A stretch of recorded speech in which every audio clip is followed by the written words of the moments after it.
EOS, c'est un système d'imagerie médicale basé sur l'utilisation des rayons X qui permet une acquisition simultanée de deux images radiographiques de l'ensemble du squelette avec une réduction très importante de l'irradiation délivrée aux patients de l'ordre de 50-85%. Cette technologie EOS, c'est un système qui, au travers d'un balayage vertical des faisceaux des rayons X avec deux tubes qui travaillent en simultané, permet d'obtenir des images radiographiques de face et de profil sans agrandissement et avec donc la possibilité de réaliser un rendu en 3 dimensions particulièrement précis et adapté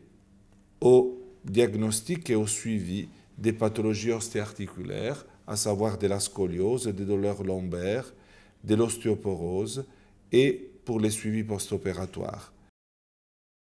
Le patient est positionné dans une cabine, il peut être assis au début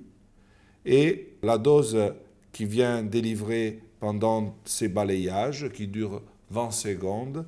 est réduite et elle est en même temps adaptée à la corpulence du patient en donnant ainsi la possibilité d'obtenir des images de qualité toujours optimale. L'utilisation de l'EOS, qui délivre une dose très réduite par rapport au système traditionnel, avec la possibilité d'utiliser aussi un programme spécial de microdoses pour les très jeunes patients qui doivent faire un suivi avec des clichés très rapprochés.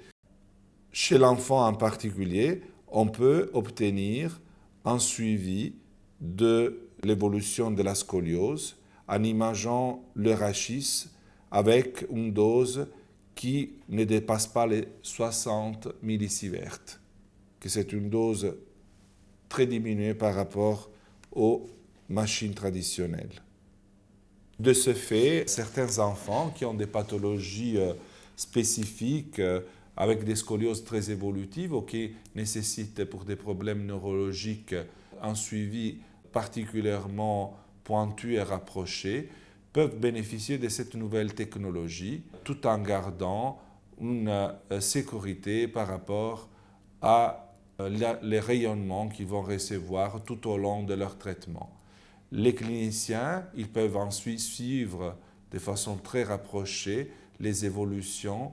de la thérapie en termes d'amélioration de la scoliose ou des autres désordres de la statique